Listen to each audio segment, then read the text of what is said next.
Well, um, I went to an all-black school, uh, and it's now called the Ballard Center. That was a grade school that I went to, and at that time, we were not allowed to go to the other schools, the white schools. There were a lot of kids that lived over on the other side of town, would come over to our school. In fact, most of them did. Most of them did. One or two of them would go maybe to some of the other schools, but basically it was the Lincoln School, it was called. And we had a principal that was very, very strict. Her name was Mrs. Webster. And um, she was very intelligent, and she made you learn. You had to learn, else she would she'd get after you in some sort of way, and you didn't want that. So so anyway, I went all through grade school there at Lincoln, and then I went to junior high school, and there were three buildings there. It was let's see if I can remember now. I'm not sure about the names of the Ohio was one of them, Central, and then there was another, and I can't remember that name. But anyway, I graduated from there. That was at those three schools were at Ninth and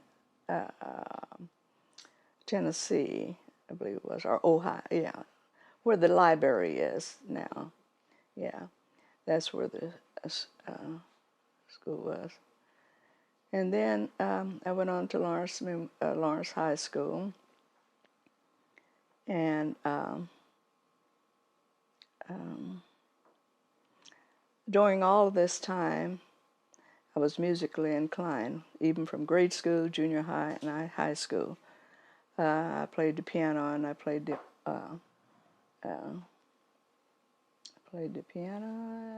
the violin, which I really liked, all through high school.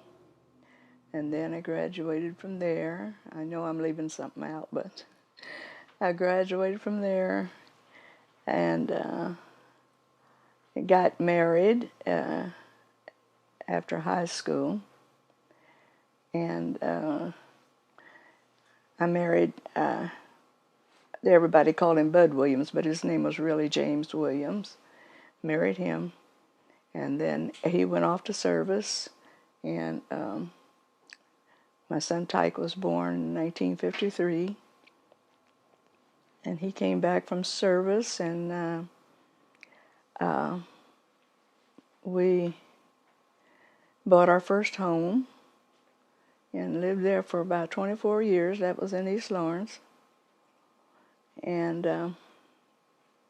in the meantime, I decided that I wanted to do something with my life outside of working in a kitchen, which my mother had to do to make a living, because my father died when I was 4 years old. So she had 3 children she had to raise. There was no other way for her to raise us without going into the kitchens and work. There was no other work for her to do. She did that in maid work. And so I decided after I got out of high school, I was going to do something different with my life. So like I said, after Tyke was born, well, let's see here. I couldn't get a job like at the courthouse because of my color. But I saw some of my classmates that were white. They were working behind the counters up there. But that was impossible for me because of my color. So I like working with people, so I decided, well, I think I will go into working at the hospital. They would allow blacks to work at the hospital.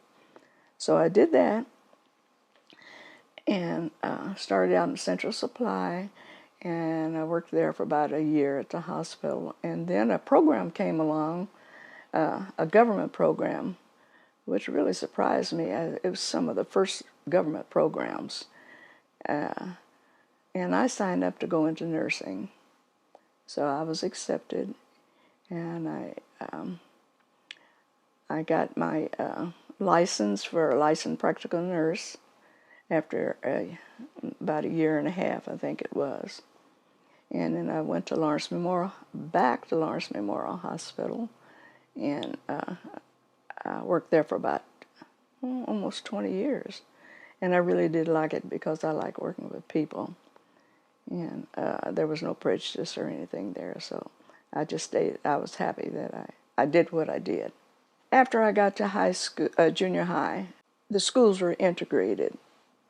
It didn't mean that everything was just okay as far as our grades and things like that, because my mother had to be very careful, because sometimes we would not get the correct grades that we were supposed to get. And my mother was smart enough to save all my paperwork, and so she had something to go back to the teachers about, to let them know that they gave me the wrong grade. And right now I can think of this lady's name, but I know she's probably deceased now, and I don't like to talk about deceased, but she was very unfair with me. But after my mother talked to her, she changed that grade.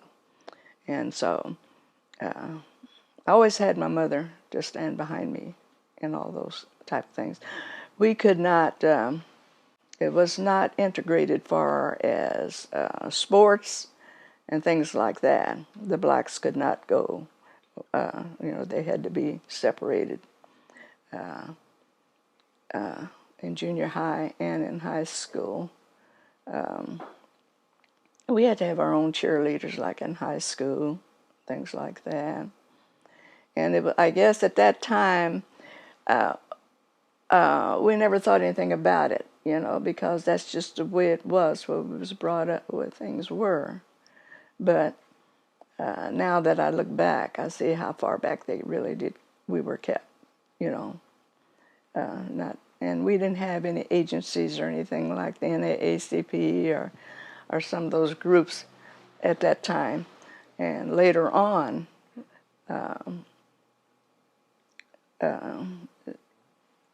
those agencies were created, and it helped a whole lot, which is now it's better. It's better, but we got a long ways to go yet in certain things. Because I really don't feel comfortable an awful lot about still some things, because I don't know how this person feels about me because of my color. And so sometimes I'm just a little kind of leery about how I'm going to be treated. I know, in high school, I was at high school, wasn't I? Yeah, we had all black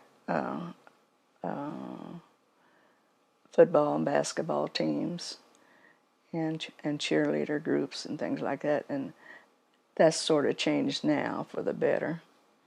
So I'm grateful for that.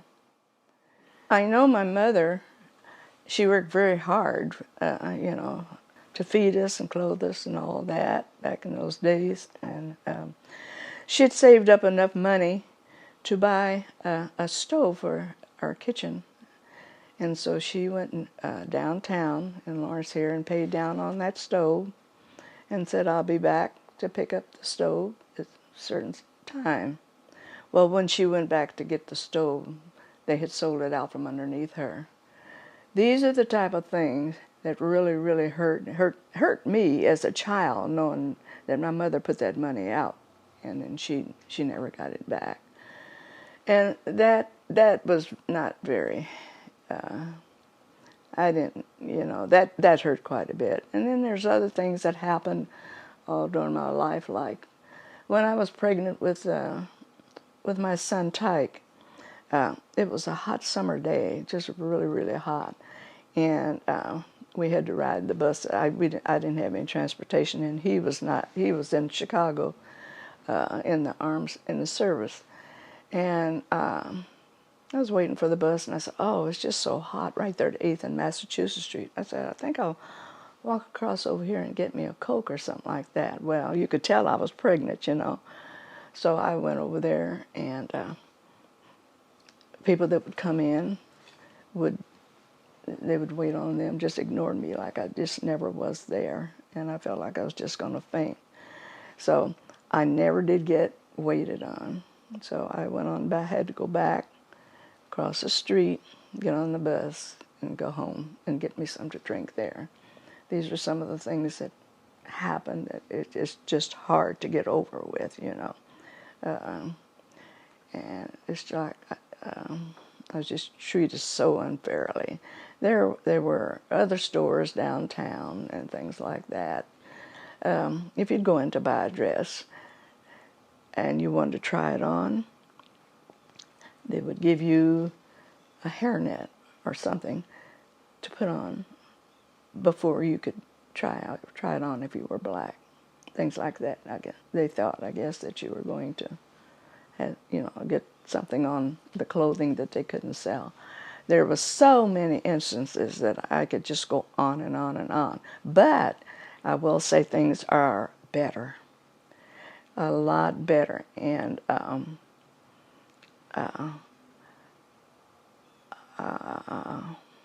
this has to do with school and tyke, I guess it was. But my son graduated from before he graduated, he was the first black quarterback at Lawrence High. That never would have happened back in my day. So I'm thankful for that. And he really liked the coaches, and they gave him a fair chance. So I want, you know, that to be known. As far as Dr. King is concerned, I was just really happy that we had a leader, finally had a leader that would come, you know, that came forth to help the black people. And I was very much, I appreciated and followed him, and I thought that he did an excellent job at the work he did, and how he brought us out of some of that. And it was very sad to know that what happened to him after all of that, but his legacy will never be forgotten. Just he brought us through a lot of trying times. Music is something that I don't know. I just love music, all kinds of music, and it just brings me happiness. You know, I get joy from it, whether it's a piano, organ, or any kind of music. It's just been part of me all my life. That, you know, and from the time I was in grade school clear through high school, you know, I was in the orchestra, I was in the band. I marched down Massachusetts Street with my clarinet, and I was just so proud to be in the music department.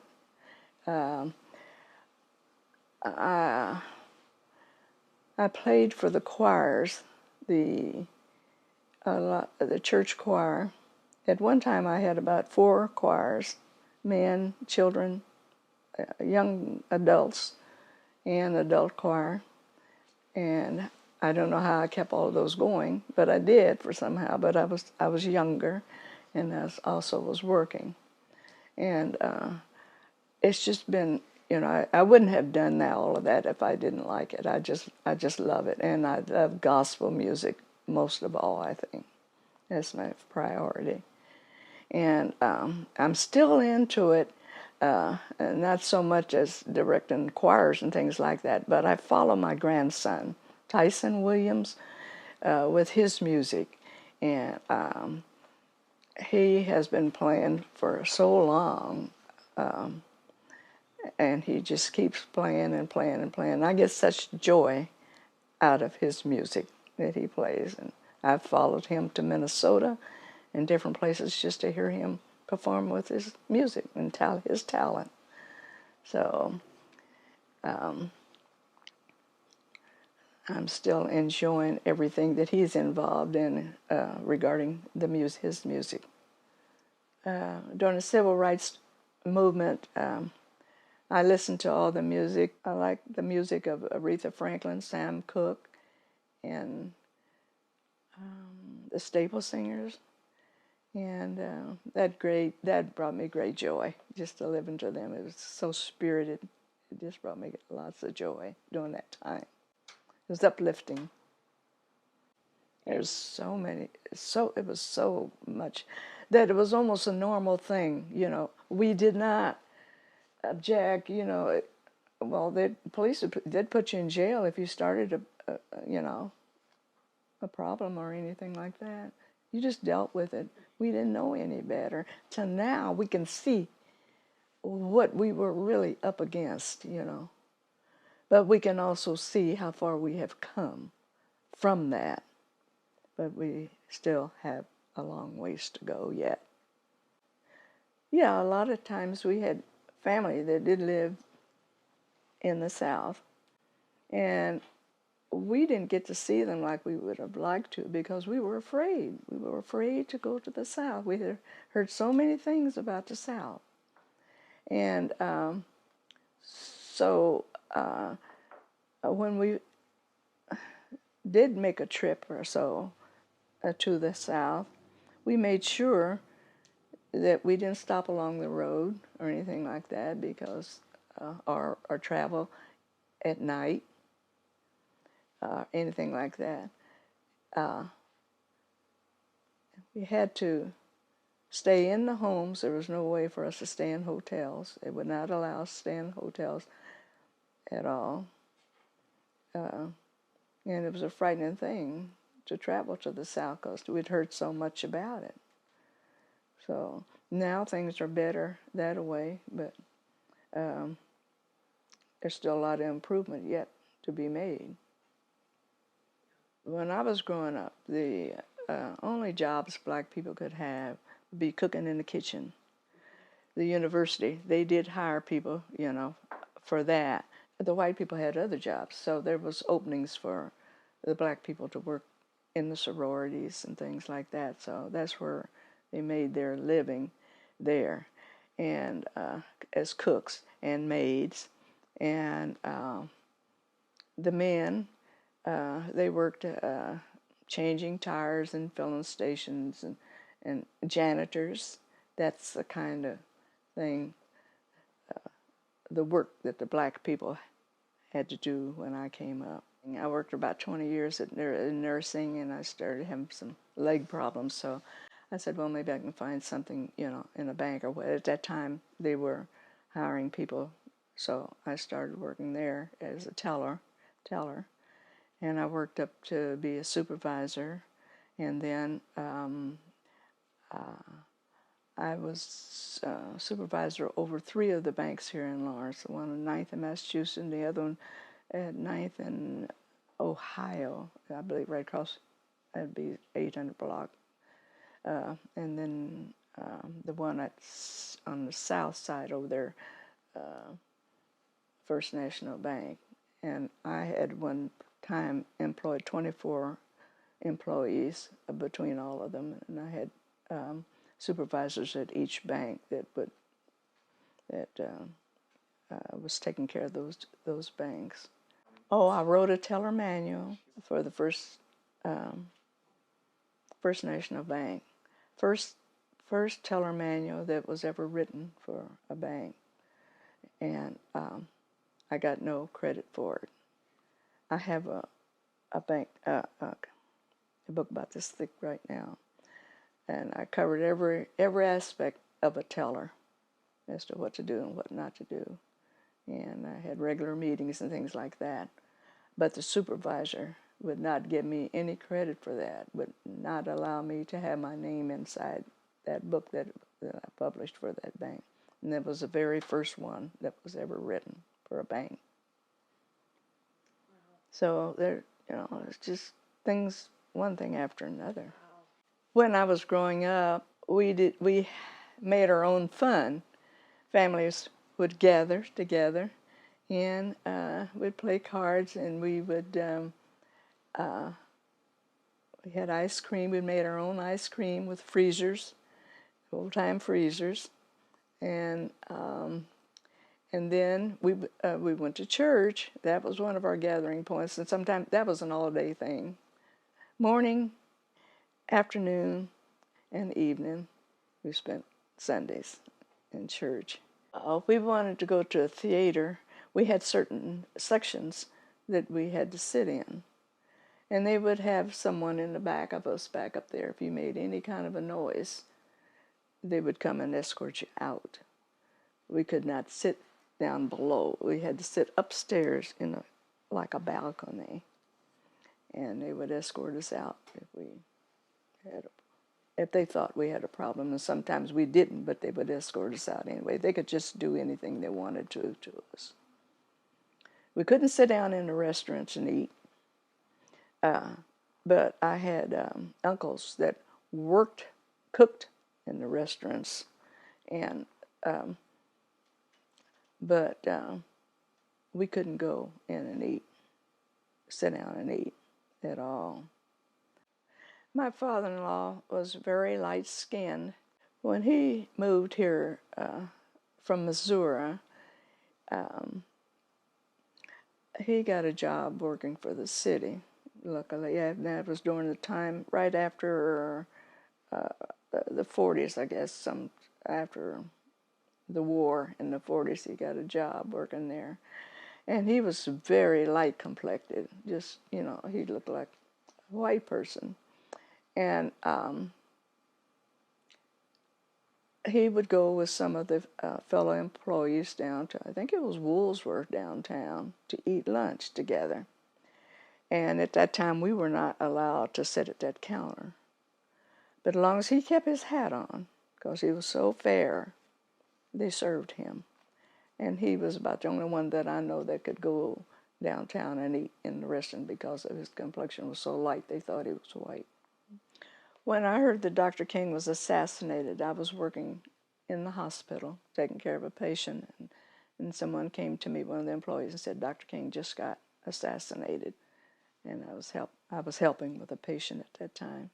That's how I remember the fact that he got shot. It was very upsetting because I could see he was on the road to leading us out of all of the problems that we had encountered, and it made me feel very sad. And at that time, I said I didn't know who would take over that could do as much as what he did for us. I didn't. It was very heartbroken. I don't know. We have to go forward. We have to, and if we keep looking back on all of that, we'll never get anywhere, because it just keeps you angry, and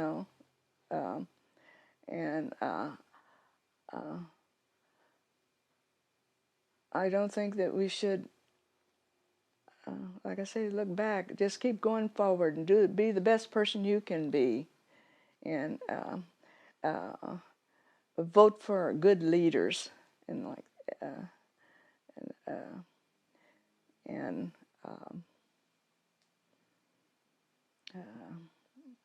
don't know, enjoy your life as best as you can under the circumstances. But we still have a long ways to go yet. But I'm encouraged. I want to thank you all for the opportunity to express my feelings about a lot of things that went during my childhood and my adult life. And I think it's very important that we continue on this road that Dr. King would want us to educate ourselves and be a good person and help others and not discriminate. Even, we could do that with whites, but I don't think we should do that. Everybody is equal. Everybody.